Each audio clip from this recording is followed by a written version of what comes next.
India Pakistan സംഘർഷങ്ങൾ നമ്മളുടെ മുന്നിലേക്ക് ചോദ്യശരങ്ങൾ എഴുതുകയാണ്. എന്തുകൊണ്ടാണ് ഇത്ര ദിവസങ്ങൾ കഴിഞ്ഞിട്ടും ഇന്ത്യ ഒരു സൈനിക നടപടിക്ക് മുതിരാത്തത് എന്നുള്ള ചോദ്യം പല കോണുകളിൽ നിന്നും ഉയർന്നു കേൾക്കുന്നു. യഥാർത്ഥത്തിൽ ഇന്ത്യ അതിനേക്കാൾ വലിയ തിരിച്ചടി ഇതിനോടകം തന്നെ പാകിസ്ഥാന് നൽകി കഴിഞ്ഞു എന്നുള്ളതാണ് വാസ്തവം. പഹൽഗാമിൽ നടത്തിയ ഭീകരാക്രമണത്തിന് ബദലായി ഇന്ത്യ 3 പ്രധാനപ്പെട്ട നടപടികളാണ് കൈക്കൊണ്ടത്. 1, പാകിസ്ഥാനികളെ തിരിച്ചയക്കുക. 2, അവിടെയുള്ള ഉദ്യോഗസ്ഥരെ തിരിച്ചു വിളിക്കുക. 3, സിന്ധു നദീജല കരാറിൽ നിന്ന് വിട്ടുനിൽക്കുക, അല്ലെങ്കിൽ തൽക്കാലത്തേക്ക് മരവിപ്പിക്കുക എന്നുള്ള തീരുമാനങ്ങളായിരുന്നു അത്.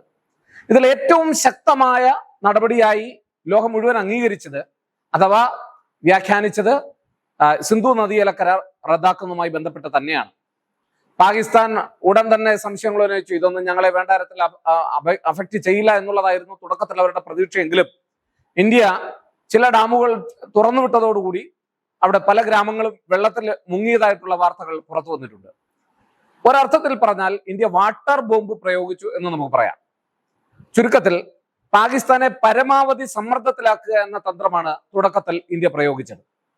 എന്നാൽ പിന്നീട് വന്ന വാർത്തകൾ ശരിയാണെങ്കിൽ ഡൽഹിയിൽ ഇന്ത്യയുടെ പ്രധാനപ്പെട്ട ഉദ്യോഗസ്ഥരെല്ലാം ചേർന്നുകൊണ്ട് പ്രധാനമന്ത്രിയുടെ നേതൃത്വത്തിൽ ഏതാണ്ട് 1 ഡസനിലധികം രാജ്യങ്ങളുടെ പ്രതിനിധികളെ വിളിക്കുകയും കാര്യങ്ങൾ വിശദീകരിക്കുകയും ചെയ്തു. മാത്രമല്ല, ഇന്ത്യയുടെ പ്രധാനമന്ത്രി നരേന്ദ്രമോദി ഏതാണ്ട് 14ലധികം ലോക നേതാക്കന്മാരെ വിളിച്ച് സ്ഥിതിഗതികൾ വിലയിരുത്തി നമ്മുടെ കാര്യങ്ങൾ അവരെ അറിയിച്ചു, ധരിപ്പിച്ചു. ഇതൊക്കെ ലോകത്ത് പിന്തുണ നേടുവാനുള്ള ശ്രമത്തിന്റെ ഭാഗമായിരുന്നു. ഈ യുദ്ധം മുന്നോട്ട് കൊണ്ടുപോകുന്നതിന്, അല്ലെങ്കിൽ പാകിസ്ഥാന് തിരിച്ചടികൾ നൽകുന്നതിന് മുന്നോടിയായി ലോകരാഷ്ട്രങ്ങളെ വിശ്വാസത്തിലെടുക്കുക എന്നുള്ള ഒരു വലിയ ശ്രമമാണ് ഇന്ത്യ നടത്തിയത്. പക്ഷേ ആ ചർച്ചകൾക്കിടയിൽ ഇന്ത്യ മുന്നോട്ട് വെച്ചൊരു കാര്യം, തീർച്ചയായും ഇന്ത്യ തിരിച്ചടിയുമായി മുന്നോട്ട് പോകും എന്നുള്ള തീരുമാനം തന്നെയാണ് ആ മീറ്റിംഗിൽ അറിയിച്ചത്. അവിടെയുള്ള 3-4 ഡിപ്ലോമാറ്റുകളുമായി പല മാധ്യമങ്ങളും ഇന്റർവ്യൂ നടത്തിയിരുന്നു. അതൊക്കെ ഇപ്പൊ പുറത്തു വന്നിട്ടുണ്ട്. അതിനകത്ത് പറഞ്ഞിരിക്കുന്നത് ഇന്ത്യ തിരിച്ചടിയുമായി മുന്നോട്ട് പോകുന്നു എന്ന് തന്നെയാണ്. എന്നാൽ പ്രധാനപ്പെട്ട ചോദ്യം എന്തുകൊണ്ട് വൈകുന്നു എന്നുള്ളതാണ്. അതിൽ ഏറ്റവും പരക്കെ ശ്രദ്ധിക്കേണ്ടുന്ന ഒരു കാര്യം, ഇന്ത്യ ഒരു ജനാധിപത്യ രാജ്യമാണ്. വളരെ ആലോചിച്ചുറപ്പിച്ച് തീരുമാനങ്ങൾ എടുക്കുന്ന ഒരു രാജ്യമാണ്. ലോകത്തെ 5ാമത്തെ സാമ്പത്തിക ശക്തിയാണ്. വളർന്നു വരുന്ന 4ാമത്തെ രംഗത്തേക്ക് പലപ്പോഴും എത്തിക്കൊണ്ടിരിക്കുന്ന ഒരു രാജ്യമാണ്.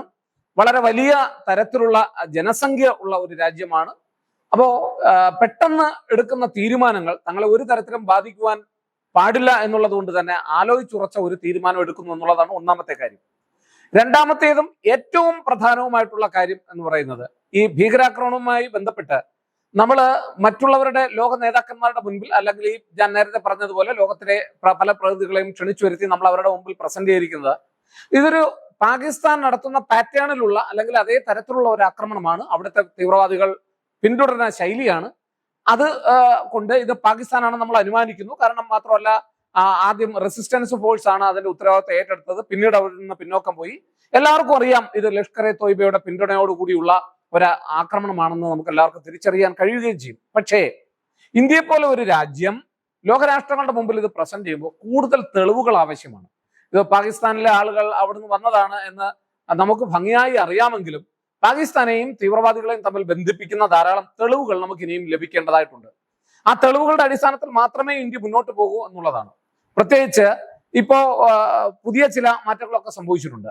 തുടക്കത്തിൽ വളരെ ആവേശപൂർവ്വം പിന്തുണ നൽകിയ ചൈന പോലും പിന്നീട് പിന്നോക്കം പോവുകയും, മാത്രമല്ല P-15 ഉൾപ്പെടെയുള്ള മിസൈലുകൾ ഇപ്പോൾ പാകിസ്ഥാന് കൊടുക്കുവാനാണ് അവർ ശ്രമിക്കുന്നത്. അമേരിക്ക ഉൾപ്പെടെയുള്ള രാജ്യങ്ങളുടെ പിന്തുണ ഇക്കാര്യത്തിൽ ഉണ്ടെങ്കിലും ഒരു സമവായം തന്നെയാണ് അവരും പ്രതീക്ഷിക്കുന്നത് എന്നുള്ള തരത്തിലുള്ള വാർത്തകൾ വന്നു കഴിഞ്ഞു. എന്തായാലും പല രാജ്യങ്ങളും ഇന്ത്യക്ക് പിന്തുണ നൽകിയിട്ടുണ്ടെങ്കിലും ചില അവസരങ്ങളും ഇല്ലാതെയില്ല. അപ്പൊ അതുകൊണ്ട് തന്നെ ഈ കാര്യത്തിൽ ഇന്ത്യ കുറച്ചുകൂടെ വ്യക്തതയോടുകൂടി മുന്നോട്ട് പോകാൻ ആഗ്രഹിക്കുന്നു എന്നുള്ളതാണ്. കാരണം അയൽ രാജ്യമായ ഒരു പാകിസ്ഥാൻ ആണവായുധം കൈവശമുള്ള ഒരു രാജ്യമാണ്. നമ്മൾക്ക് അവരെക്കാൾ എണ്ണം ആണവായുധം ഉണ്ടെന്ന് മാത്രമല്ല, ഒരു സെക്കൻഡ് സ്ട്രൈക്ക് കേപ്പബിലിറ്റി, ഒന്ന് നമ്മളെ ഇങ്ങോട്ട് ആക്രമിച്ചാൽ പിന്നീട് ആ രാജ്യത്തെ തീർക്കുവാനുള്ള മുഴുവൻ ആയുധങ്ങളും നമ്മുടെ കയ്യിൽ ഉണ്ട് എന്നുള്ളതാണ് വാസ്തവം. അതുകൊണ്ട് സെക്കൻഡ് സ്ട്രൈക്ക് കേപ്പബിലിറ്റി നിലനിൽക്കുന്ന രാജ്യമാണ്, നിലനിർത്തിയിട്ടുള്ള രാജ്യമാണ് ഇന്ത്യ എന്ന് പറയുന്നത് പാകിസ്ഥാനെ സംബന്ധിച്ചിടത്തോളം. അതുകൊണ്ട് പാകിസ്ഥാൻ ഏതെങ്കിലും തരത്തിലുള്ള ഒരു ശ്രമത്തിന് മുതിർന്നാൽ ലോകത്തിന്റെ ഈ പാകിസ്ഥാനുമായി വലിയ ആക്രമണത്തിലേക്ക് എടുത്തു ചാടുന്നതിന് മുമ്പ് സ്വാഭാവികമായും ലോകത്തെ മുഴുവൻ രാജ്യങ്ങളുടെ പിന്തുണ ആർജിക്കുക, ഉറപ്പുവരുത്തുക എന്നുള്ളതാണ് ഏറ്റവും പ്രധാനം. ഒരുപക്ഷെ സിന്ധു നദീജല കരാർ വേൾഡ് ബാങ്കിന്റെ സാന്നിധ്യത്തിൽ ഒപ്പുവെച്ച ഒരു കരാറാണ്. അത് ഇന്ത്യൻ പ്രധാനമന്ത്രി ജവഹർലാൽ നെഹ്റുവും അതുപോലെ തന്നെ പാകിസ്ഥാൻ പ്രസിഡന്റ് ആയിരുന്ന അയൂബ് ഖാനും ഒക്കെ ചേർന്ന് ഒപ്പുവെച്ച കരാറിൽ പലപ്പോഴും അതിൽ നിന്ന് നാം വിട്ടു പോകും എന്ന് പറയുമ്പോൾ പോലും മറ്റു രാജ്യങ്ങൾ നമ്മളെ വിമർശിക്കാതിരിക്കുന്നതിന്റെ ഏറ്റവും പ്രധാനപ്പെട്ട ഒരു കാരണം എന്ന് പറയുന്നത് തീർച്ചയായും അതിന്റെ ഇന്ത്യ അനുഭവിച്ച ആ പീഡനം അല്ലെങ്കിൽ ഇന്ത്യ അനുഭവിച്ച ആ ആക്രമണത്തിന്റെ തീവ്രത മറ്റു രാജ്യങ്ങൾ മനസ്സിലാക്കേണ്ടത് കൊണ്ട് ആണ് എന്നുള്ളതാണ് വസ്തുത.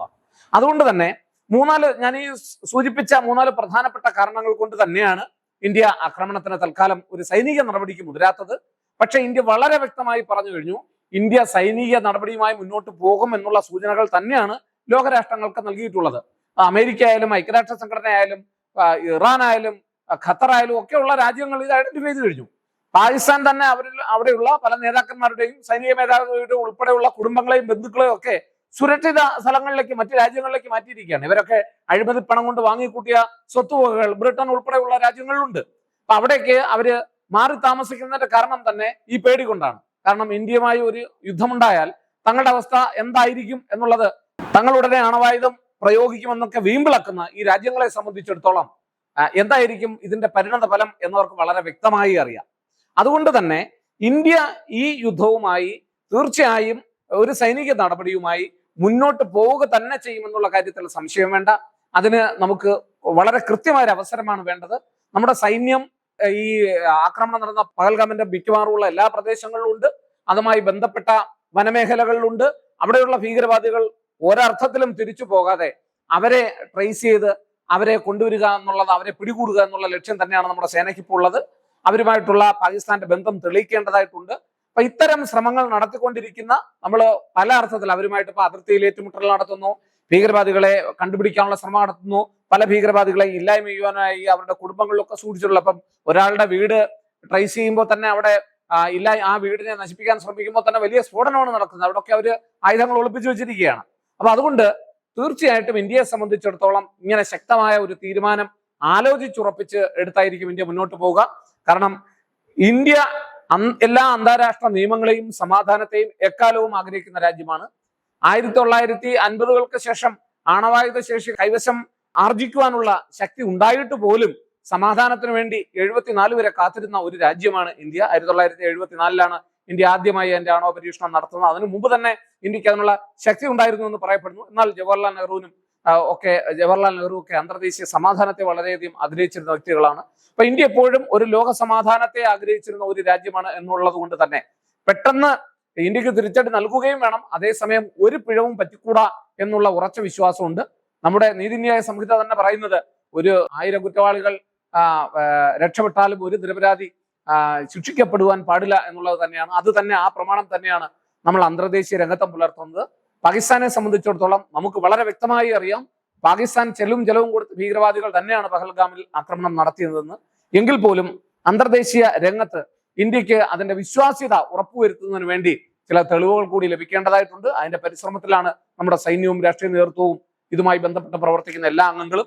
എന്തായാലും ഇന്ത്യ തിരിച്ചടി കൊടുക്കും എന്നുള്ളത് തന്നെയാണ് സൂചന. അതിനുവേണ്ടി തന്നെയാണ് നമ്മളും കാത്തിരിക്കുന്നത്. അതോടൊപ്പം തന്നെ ലോക സമാധാനവും സുരക്ഷിതത്വവും ഉറപ്പുവരുത്തുവാനുള്ള ഒരു റെസ്പോൺസിബിലിറ്റി, ഒരു ഉത്തരവാദിത്വവും ഇന്ത്യക്കുണ്ട്. ആ തലത്തിൽ നിന്നുകൊണ്ട് മാത്രമേ ഇന്ത്യ പ്രവർത്തിക്കൂ.